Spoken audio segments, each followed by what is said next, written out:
warga negara. Ini Prof. Mahfud memberikan waktu untuk kita sampai jam 3 karena jam 4 sudah harus terbang. Oleh karena itu adalah kita gunakan kesempatan yang sangat baik ini untuk berbincang-bincang mengenai persoalan kebangsaan. Namun sebelumnya kami mohon maaf, ini kantor ini dalam rangka renovasi, jadi kalau seandainya di sana sini kelihatan berantakan memang sedang diberantakin. Mudah-mudahan 2 bulan lagi insya Allah kantor ini sudah akan berganti wajahnya saja, casingnya saja, dan ini tetap sama. Mohon selanjutnya kami silakan kepada Prof. Mahfud untuk bisa memberikan paparannya, dan nanti mungkin kita perlu waktu untuk dialog. Mohon dialognya juga bebas, termasuk apa saja yang oleh Prof. Mahfud akan dilakukan kalau seandainya jadi presiden atau minimal jadi wakil presiden. Amin. Mohon Bapak silakan. Topiknya bebas. Biar gampang lihat ke sana. Bapak Kiai Haji Abdul Muhsin yang hormat dan para hadirin sekalian, pengurus wilayah Asosiasi Bina Haji dan Umroh Asbihu wilayah Jawa Tengah dan banom-banom yang lain serta para undangan yang lain. Saya tidak bicara soal agama dalam arti khusus karena yang begitu tentu sudah dibicarakan tadi dan oleh yang lain-lain. Saya akan menyampaikan masalah-masalah politik, masalah yang kita hadapi, di mana menurut saya seluruh warga Indonesia dan terutama, saya katakan terutama warga NU itu akan dan harus terlibat, tidak bisa menghindar dari keterlibatan itu, yaitu pemilu tahun 2014, pertama pemilu presiden, pertama pemilu legislatif dan DPD yang juga legislatif dalam pengertian terbatas, yang kedua pemilu presiden dan wakil presiden. Nah, kenapa orang NU itu tidak bisa menghindar? Karena pertama NU itu punya tanggung jawab, bukan hanya tanggung jawab moral, tapi juga tanggung jawab politik untuk menjaga kelangsungan negara Kesatuan Republik Indonesia ini, di mana NU turut membangunnya dan turut berkorban dan berjuang secara habis-habisan untuk NKRI. Itu satu, soal tanggung jawab moral dan politik. Yang kedua, bahwa keputusan politik itu tidak bisa dihindari. Oleh sebab itu, siapa yang menghindari keputusan politik itu akan terkena oleh keputusan politik yang menang. Begini maksud saya, misalnya Bapak Ibu sekalian ada yang mengatakan, adalah saya tidak ikut-ikutan politik urusan orang lain. Nah, nanti aspirasi Bapak Ibu tidak akan tertampung, tetapi siapapun yang menang akan membuat kebijakan yang bisa memaksa Bapak Ibu sekalian. Itulah sebabnya saya katakan, menggunakan hak politik itu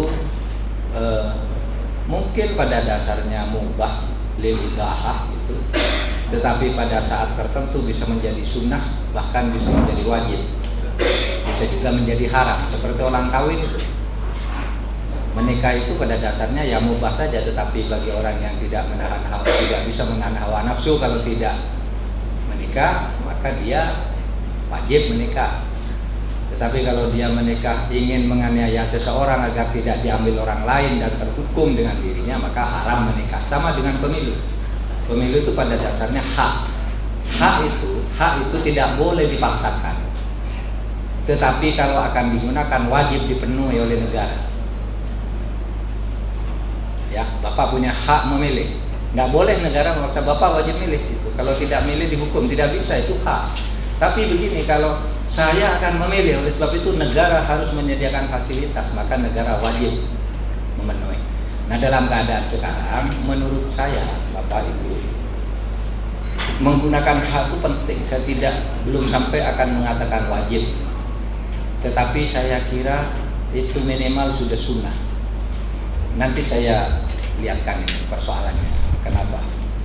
Nah, pertama soal pemilu itu sendiri, ya. Sekarang ini timbul persoalan. Bapak Ibu pasti sudah baca itu, Yusril Iza Mahendra itu mengatakan pemilu 2014 itu inkonstitusional. Kenapa? Karena MK mengatakan pemilu yang konstitusional itu serentak. Tetapi kenapa kalau pemilu yang konstitusional serentak kok ada konstitusional kok ditunda tahun 2019? Mestinya kalau memang konstitusional serentak ya sejak dulu serentak, dan sekarang begitu MK mengatakan secara konstitusional serentak 2014, putusannya ya mesti berlaku 2014. Nah, oleh sebab itu kata Yusril ini berpotensi nanti digugat. Bapak Ibu, digugatnya menurut saya tidak apa-apa, biasa, dan MK itu sudah biasa memutus begitu, tidak takut. Tetapi persoalannya bukan hanya soal keberanian MK. Pemilu sekarang ini rawan dan kita harus siap. Nanti saya kira Pak Hasyim Muzadi akan bercerita banyak hal betapa potensi-potensi ledakan itu sekarang sudah terjadi. Begini, terus terang aja, itu kaitan pilpres itu kaitannya dengan pileg, di mana sekarang pilpres itu mau tidak mau sudah ada dua calon yang kuat, yang itu sudah dikerjakan. Calon yang satu itu Pak Jokowi baru muncul, tapi Pak Prabowo itu selama 5 tahun menghimpun kekuatan itu sehingga benar-benar menjadi kuat karena kerja-kerja politik. Nah, ini bisa saja kalau kekuatan ini ternyata kalah, itu bisa menggunakan batu loncatan untuk menggugat, untuk kemudian menimbulkan masalah. Nah, sesudah timbul nanti Mahkamah Konstitusi akan muncul di dalam situasi tertekan, bukan lagi mutus itu karena ini nyatanya kuat kok kalah sehingga tidak dapat tiket untuk maju ke calon presiden, itu bisa jadi masalah. Dan sumbu-sumbu ledakan itu ya sudah mulai terlihat sekarang dan sudah mulai bergerak sumbunya. Nanti Pak Kiai Hasyim Muzadi saya kira akan banyak bercerita tentang itu karena saya sering berdiskusi dengan beliau. Nah, oleh sebab itu kita sebagai anak bangsa, warga Nahdien yang dulu memang turut mendirikan negara ini harus mengantisipasi agar ledakan-ledakan yang berbahaya itu tidak terjadi. Oleh sebab itu mulai sekarang sambil berkonsolidasi menyatukan diri dan memahami atau membuat persepsi yang sama tentang situasi yang akan dihadapi, sehingga nantinya kita tidak ikut kisuh di dalam gerakan atau ledakan-ledakan politik yang mungkin timbul sesudah pemilu legislatif, bahkan juga sesudah pemilu presiden atau mungkin menjelang pendaftaran presiden nanti. Sekarang gerakan letupan-letupan itu sudah mulai muncul di bawah sekam. Kelompok yang takut juga sudah berbuat, kelompok yang agak marah sudah berbuat. Sekarang ini tinggal mengelola agar ini tidak terjadi. Nah, tetapi secara yuridis konstitusional, Bapak Ibu jangan berpikir bahwa pemilunya akan ditunda. Tidak akan ada peluang menunda pemilu. Pokoknya tanggal 9 itu sudah pemilu legislatif dan tidak serentak. Tanggal 9 April. Sesudah tanggal 10 Mei pendaftaran pasangan calon presiden sampai dengan awal Juni. Awal Juni pasangan calon presiden ditetapkan, terus mulai kampanye. 9 Juli pemilu presiden. Nah, di sini banyak tempat-tempat atau situasi rawan yang akan terjadi dan kita harus mengantisipasinya dari sekarang. Yang kedua, saya mengatakan tadi ada masalah di mana kita sebagai warga negara yang juga warga NU itu harus turun tangan menghadapi situasi sekarang ini. Situasi mencemaskan karena hal-hal sebagai berikut. Coba masuk ke halaman 3, judulnya kondisi kita saat ini. Sesudah itu kondisi bawahnya. Nah, ini kondisi kita saat ini. Saya akan mulai dari masalah kita. Masalah kita itu sekarang itu yang nomor 1, kemiskinan di Indonesia sekarang ini masif. Ada 2 ukuran kemiskinan. Pertama, ukuran kita sendiri, yaitu perhitungan BPS. Menurut perhitungan BPS, kita ini jumlah warga miskinnya 28.500.000 orang, atau 12% dari penduduk yang tercatat secara resmi itu miskin. Ukuran kemiskinan dengan itu adalah kalau miskin itu dihitung di mana orang menghasilkan uang rata-rata sehari Rp250.000. Nah, Rp250.000 sehari itu yang tidak bisa mencapai itu sekarang di Indonesia 28,5 juta. Tapi kalau menggunakan ukuran BPS atau WB World Bank, ukuran World Bank, itu tadi ukuran pemerintah. Kalau Bapak punya keluarga pendapatannya sebulan kurang dari 250.000, itu dianggap miskin. Kalau misalnya sebulan dapat 300.000 itu dianggap tidak miskin, meskipun nyatanya itu tidak cukup untuk setengah bulan atau untuk seminggu makan. Nah, ukuran World Bank yang menginternasional yang dikatakan orang miskin itu apabila seseorang itu tidak menghasilkan $60 sebulan atau sehari $2. Kalau menggunakan ukuran dunia, jumlah penduduk miskin di Indonesia ini adalah 108 juta orang miskin. Ini problem kita. Nah, lalu yang lebih memprihatinkan itu adalah rasio antara APBN, hutang, dan korupsi. APBN kita itu 1.850 triliun. 1.850 triliun. Hutang kita ke luar negeri 2.400 triliun. Jadi hutangnya itu lebih besar dari APBN-nya. Nah, sementara korupsi kita jumlahnya 7.000 triliun. Ini yang saya katakan rawan menimbulkan ledakan. Siapapun yang menang pemilu, kalau dibom dengan ini susah. Akibat dari itu apa? Akibat dari itu kemudian ada problem yang kedua. Masuk, terus. Nah, yang kedua itu problem kita yang kedua, indeks Gini rasio. Saya bicara angka, tetapi Bapak pasti mudah ngerti. Masuk ke gambar berikutnya, bawahnya, tax ratio. Nah, ini angka yang berbahaya. Coba dilihat. Pada zaman Orde Baru itu warna kuning itu, angka kesenjangan kita hanya 0,20. Kesenjangan itu jarak antara kaya dan miskin masih begini dulu. Nah, sesudah reformasi ini pada tahun 2002 menjadi 0,288, membesar, semakin senjang. Pada tahun 2005 menjadi 3,40, besar lagi. 2006 menjadi 0,345, membesar. 2012 3,90. Terakhir 2013 0,41. Ini 390 terketik 2 kali nanti perbaiki Mas Yasir. 0,41. Maaf, 0,41. Sekarang ini kita angka kesenjangan semakin lama semakin lebar seperti itu. Itu gambar itu semakin lama makin besar. Itu kalau membesar terus sampai ke 0,50.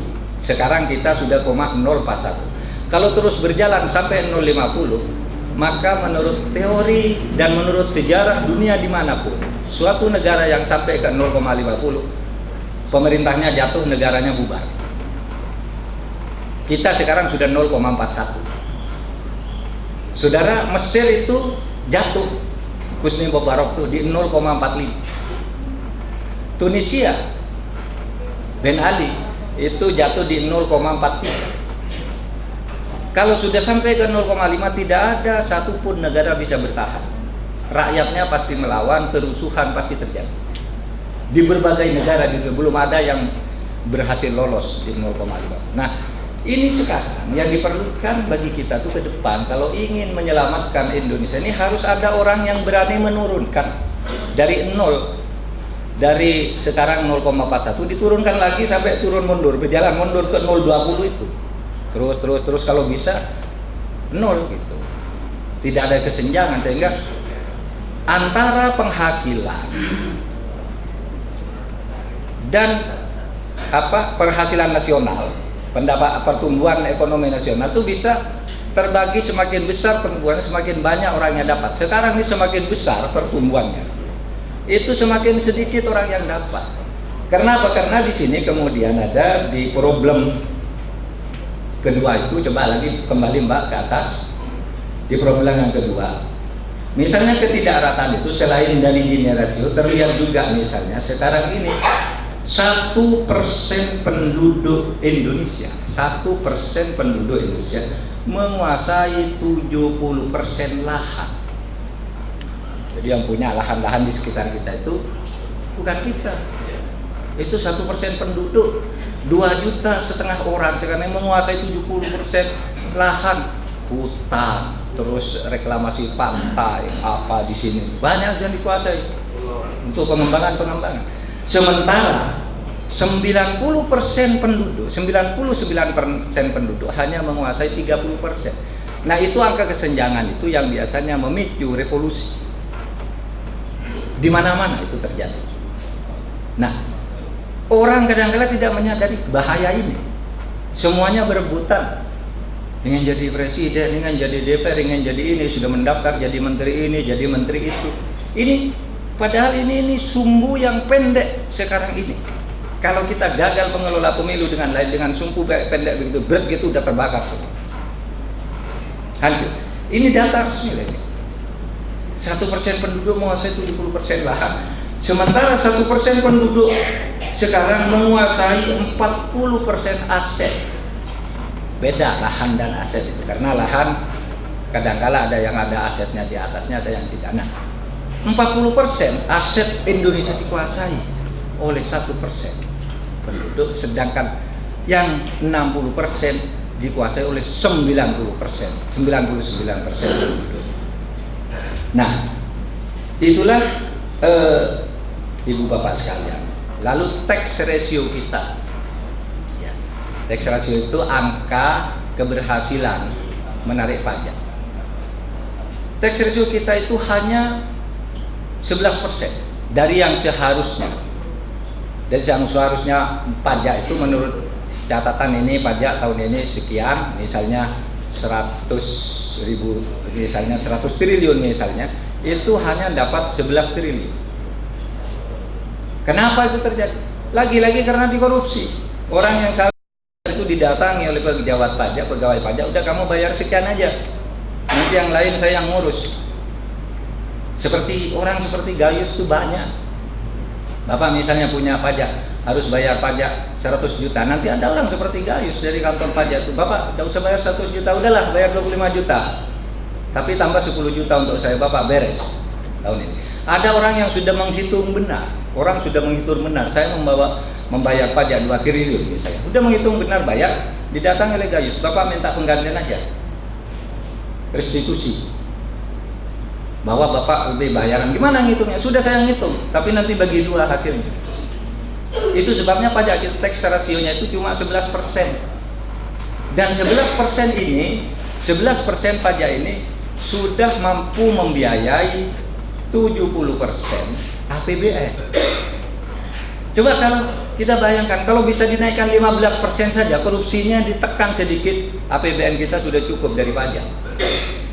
Nah, sekarang ini antara dunia perpajakan, mafia perpajakan di antara para pengusaha dengan orang-orang yang menjadi jalur pajak, apakah itu pejabat di perpajakan, pejabat di bea cukai dan sebagainya, itu sedang merajalela dan tidak ada yang berani nangani ini. Kenapa tidak ada yang berani nangani? Karena mereka pun terlibat di dalam urusan ini. Makanya saya katakan, ini pemerintah kita ini banyak yang tersandra sekarang ini oleh situasi politik sekarang, sehingga ada masalah-masalah besar itu tidak bisa diungkap secara hukum, secara benar, tidak bisa dihukum secara sungguh-sungguh. Ada kalau dipaksa-paksa karena kepentingan politik, akhirnya sesudah 3 tahun lebih kasus Senturi misalnya sekarang muncul menjadi kasus hukum. Dulunya kan tarik ulur aja, saling ancam secara politik. Awas kamu, kalau kamu buka Senturi, BLBI mu akan saya buka juga. Kalau kamu buka ini, rilis itu penghapusan hutang itu yang dulu pernah dibuat oleh pemerintah akan saya bongkar juga. Di situ ada korupsi. Semua saling sandra begitu. Sehingga sekarang ini selama beberapa tahun terakhir memang penegakan hukum tidak efektif. Saya selalu berbicara, coba mari kita baca nih janji Pak SBY itu ketika kampanye. Saya kalau jadi presiden lagi, ini yang akan diprioritaskan 1, 2, 3, nomor 12 membenahi korupsi agar bersih dari KKN, memerangi korupsi di birokrasi, maksudnya membenahi birokrasi agar bersih dari KKN. Sekarang Bapak Ibu tahu sekali yang paling korup itu birokrasi, tidak bergerak. Apakah Pak SBY tidak berhasil? Berhasil untuk meningkatkan pertumbuhan. Dunia internasional mengakui dan memberi penghargaan kepada Pak SBY berhasil meningkatkan pertumbuhan ekonomi. Tetapi juga dunia mencatat angka kemiskinan di sini besar sekali, tidak sesuai dengan pertumbuhannya. Korupsi di sini masih selalu masuk yang terjelek. Ekonomi dalam arti pertumbuhan Pak SBY berhasil. Demokrasi dalam arti prosedur Pak SBY berhasil. Tidak boleh dipungkiri. Itu kita lihat dan kita rasakan. Tapi juga kita tahu di sini kita merasakan kemiskinan masih merajalela dan korupsi. Tidak ada yang berani sungguh-sungguh memberantas korupsi. Dan kalau itu berlanjut terus, saya katakan tadi itu perjalanan rasio itu akan terus membesar, kemudian rakyat itu tidak bisa diatur lagi. Sehingga kemudian saya sering katakan ada 4 ancaman sekarang di negeri ini. Yaitu pertama, disorientasi. Kita tidak jelas penegakan hukum kita itu mau dikemanakan. Bingung kita semua. Ada kasus ini penyelesaiannya seperti itu. Nanti ada kasus lain dinegosiasikan. Yang kasus lain ditindak tegas. Yang kasus lain dibiarkan. Disorientasi. Nah, disorientasi berkepanjangan seperti ini menimbulkan distrust. Distrust itu artinya ketidakpercayaan. Sekarang banyak kan yang tidak percaya, seperti Bapak Ibu sekalian, di antara Bapak Ibu kan sudah apa itu, bicara apa itu, bohong kan gitu kalau ada pejabat ngomong. Ada TV muncul, matikan aja penghematan listrik, itu hanya ngomong bohong aja. Apa? Distrust. Nah, distrust dalam bentuknya yang kasar sekarang melakukan perlawanan secara fisik. Itu sebabnya sering ada berita kantor bupati dibakar, rumah gubernur dibakar, ruang sidang pengadilan diobrak-abrik, jaksa ditusuk di tengah jalan, posisi polisi ditembak oleh orang yang mengaku polisi. Dan jelas itu apa tuh? Karena distrust, orang membuat hukum sendiri. Ketika disorientasi terjadi distrust. Nah, Bapak Ibu, distrust inilah yang kemudian berlanjut. Distrust yang dilakukan secara fisik, secara terus-menerus itu menimbulkan apa namanya? Disobedience. Pembangkangan langsung. Pembangkangan langsung. Orang ngelawan apa? Eksekusi pengadilan. Orang sedang sidang dihajar di depan hakim. Karena tidak percaya lagi, hakimnya mau masuk pengadilan harus dikawal karena sudah tahu ini nerima suap, padahal belum tentu. Tapi karena sudah distrust terjadi disobedience. Sekarang ini sedang terjadi disobedience. Apalagi pejabat lalu pamer kemewahan. Coba, seorang sekretaris Mahkamah Agung ngundang mantenan, souvenirnya itu iPod. Padahal kadang-kadang mungkin orang yang datang seharusnya kalau dalam ukuran umum nyumbangnya 100.000, 50.000 gitu, karena itu hanya untuk hadiah, untuk sepersahabatan saja. Tapi ini kalau hadiahnya saja iPod yang 700.000, berapa orang ngasih uang datang ke dia? Ini sehingga pemimpin-pemimpin kita itu sudah kehilangan nalar.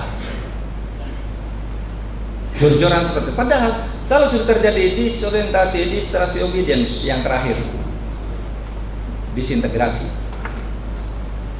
itu yang terjadi di Mesir, itu yang terjadi di Tunisia. Sudah orang melawan, saya tidak ada harapan lagi kecuali melawan. Saya tidak ada harapan lagi kecuali mendirikan negara sendiri, kira-kira begitu. Saya tidak ada jalan lagi kecuali menjatuhkan pemerintah itu. Itu problem kita. Nah, oleh sebab itu maka sekarang ini mari kita gunakan, turut menyalurkan, turut mengkanalisasi emosi rakyat itu untuk tersalur ke tempat-tempat yang benar melalui pemilu ini, agar tidak jadi kerusuhan, Nah, Ibu, Bapak sekalian,